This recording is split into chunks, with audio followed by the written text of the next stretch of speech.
Il ne faut pas oublier que l'objectif de la dernière invasion, c'est la dernière entrée des forces israéliennes au sud-Liban, était de mettre fin à la menace immédiate. Le démantèlement de l'organisation Hezbollah, c'est un projet beaucoup plus long et beaucoup plus complexe. Nous avons le plaisir d'être en ligne avec Maître David Jaoui. Bonjour David. Boker Tov. Bonjour. Merci d'être avec nous ce matin. Je vous ai présenté comme avocat international et vous l'êtes bien entendu, mais avant tout je voudrais qu'on parle de votre expérience de réserviste de l'armée israélienne, plusieurs centaines de jours de réserve depuis le début de la guerre. Et avec vous, je voudrais essayer de mieux comprendre un peu ce qui se passe dans le nord du pays, parce que on a le sentiment de vivre une sorte de paradoxe. D'un côté, le président Trump parle d'un cessez-le-feu, il dit même l'avoir prolongé au sud du Liban. D'un autre côté, Benjamin Netanyahou affirme que l'armée israélienne intensifie ses attaques contre le Hezbollah après plusieurs dizaines de violations du cessez-le-feu au cours des 10 derniers jours. Et si on parle aux officiers sur le terrain, eh bien, ils disent qu'il n'y a aucun changement véritable et tout cela intervient alors que on voit que le Hezbollah tire des drones offensifs qui parfois sont meurtriers, comme on l'a vu hier au sud Liban avec la mort d'un soldat, le sergent Idan Fuchs. Comment vous expliquez cette situation qui peut paraître paradoxale, contradictoire un peu ? Paradoxal et contradictoire, c'est le mot-clé pour comprendre le Moyen-Orient de façon générale. Oui, donc ça, là, ce sera pas l'exception. Je ne sais pas si je vais pouvoir vous apporter des réponses, mais peut-être d'autres questions qui vont aider à illustrer le propos. Écoutez, chacun opère dans le cadre de son précaré. On a un Donald J. Trump qui a posé comme impératif de mettre fin, sortir victorieux, en tout cas attacher les dernières ficelles du conflit avec l'Iran. L'Iran a posé un cessez-le-feu avec le Liban comme une condition de leurs négociations. Et donc, vous avez Donald Trump qui met pression pour Israël pour restreindre ses activités au Liban. Vous avez de l'autre côté un Benjamin Netanyahou qui, outre les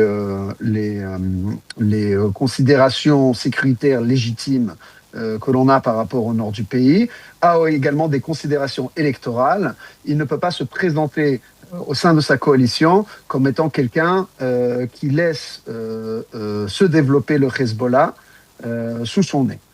Certainement pas après le 7 octobre, certainement pas après qu'il ait émis des déclarations à l'envers le démantèlement du Hezbollah, après le dernier conflit qu'on a eu avec eux.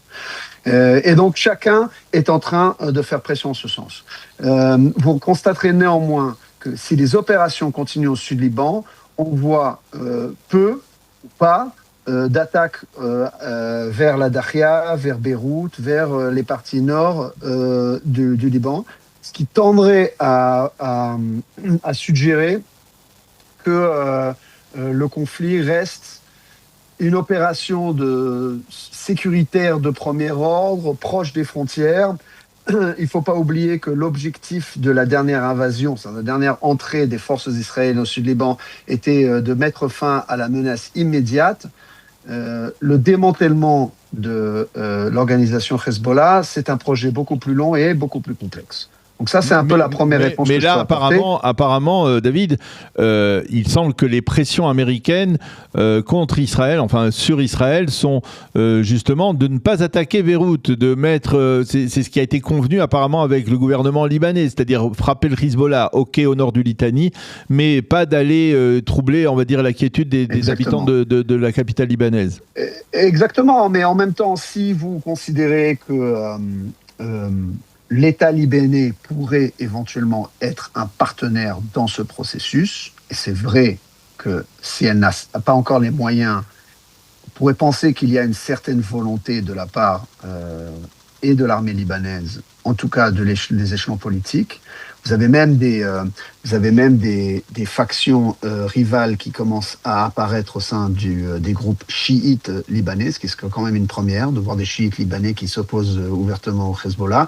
Ils sont minoritaires et leur vie est menacée tous les jours. Mais il y a un certain changement, un certain mouvement des tectoniques.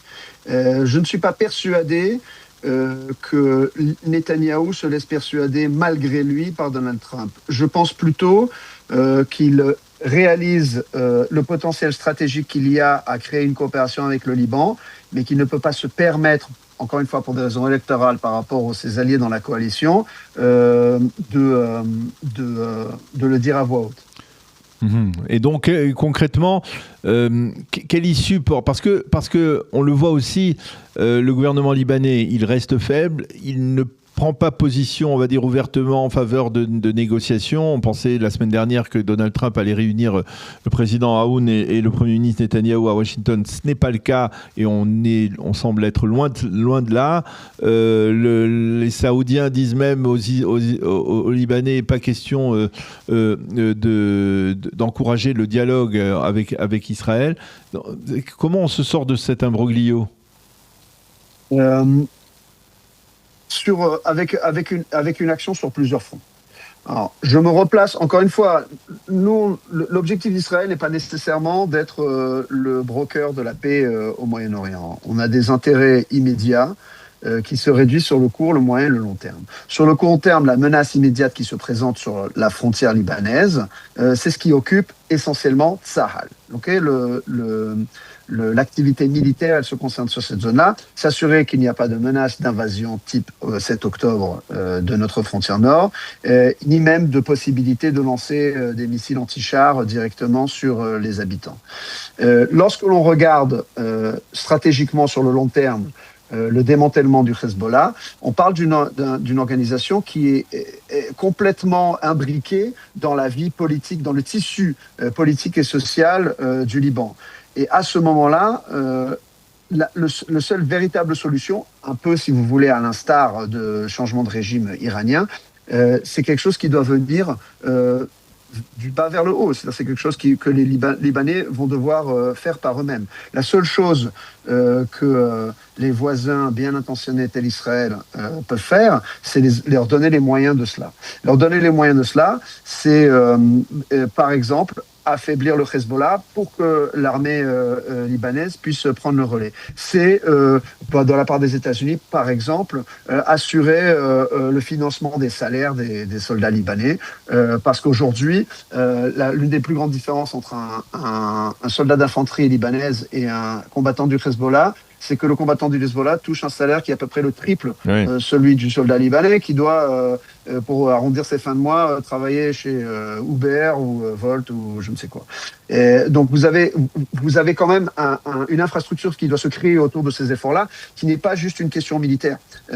C'est bien au-delà des capacités d'Israël, mais je pense qu'on a notre rôle à jouer dans cette pièce.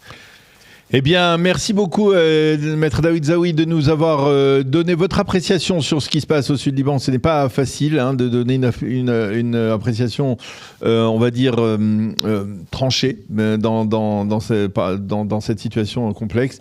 Merci beaucoup de nous avoir permis de mieux comprendre, on va dire, la situation. C'est le flou qui permet d'avancer au Moyen-Orient. Voilà, c'est vrai que parfois le brouillard nous permet peut-être d'avancer. Merci beaucoup d'avoir été avec nous. Bonne continuation. À bientôt, David. À bientôt. Merci. Bonne journée. Merci. Bonne journée.